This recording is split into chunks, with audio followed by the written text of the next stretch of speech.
কেরানীগঞ্জের হযরতপুর উচ্চ বিদ্যালয়ে ৩৪তম বার্ষিক প্রতিযোগিতা অনুষ্ঠান অনুষ্ঠিত হয়েছে। গত ১৬ বছর আন্দোলন সংগ্রাম করা সব পক্ষকে নিয়েই জাতীয় সরকার গঠন হবে বলে মন্তব্য করেছেন ঢাকা জেলা সাংগঠনিক সম্পাদক ও ঢাকা-২ আসনের জনতার এমপি ব্যারিস্টার ইরফান ইবনে আমান অমি।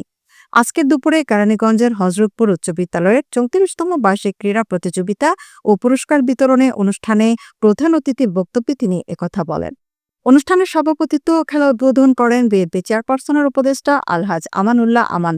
তিনি বলেন, যুগে যুগে স্বৈরাচারের পতন হয়েছে, হাসিনারও তাই হয়েছে। আওয়ামী লীগের আমলে মানুষ ভোট দিতে পারেনি, তারা ৯০-এর বিএনপির নেতৃত্বে স্বৈরাচার বিরোধী আন্দোলনের মাধ্যমে অর্জিত স্বাধীনতা হরণ করে নিয়েছিল। হাজারো ছাত্র জনতায় তাদের রক্তের বিনিময়ে সে ভোটের ব্যবস্থা করে দিয়ে গেছে। তাই আগামীতে আপনারা এই নেতা নির্বাচন করবেন। আজকে দেশের উন্নতি হয়, অতএব তাদেরকে ভালোভাবে শিক্ষা দিয়ে দান করে কেরানীগঞ্জের মধ্যে যাতে ভালো ফলাফল করতে পারে সেদিকে আপনারা স্কুলে খেয়াল রাখবেন। আর যারা শ্রদ্ধা অভিভাবক বৃন্দ আছেন তারা বাড়িতে আপনাদের ছেলে মেয়েদেরকে ভালোভাবে লেখাপড়া করতে বলবেন এবং তারা যারা ভালো ফলাফল করে।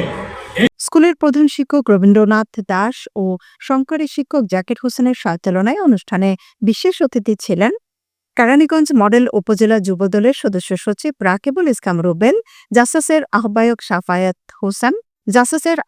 সাফায়াত হোসেন, বিএনপির সহসভাপতি নাজিম উদ্দিন, উপজেলা দলিল লেখক সমিতির আহ্বায়ক জাহিদুল হক মিলন, ইউনিয়ন বিএনপির সভাপতি ফজলুল হক মোল্লা, সম্পাদক হাসান মোল্লা, অন্যতম যুগ্ম সম্পাদক আনোয়ার হোসেন, স্বেচ্ছাসেবক দলের সভাপতি ওহিদুল হক খোকা, ছাত্রদলের সভাপতি শিমুল আহমেদ সাদ্দাম, সম্পাদক সাজ্জাদ হোসেন রনি, সম্পাদক সাজ্জাদ হোসেন মনির প্রমুখ।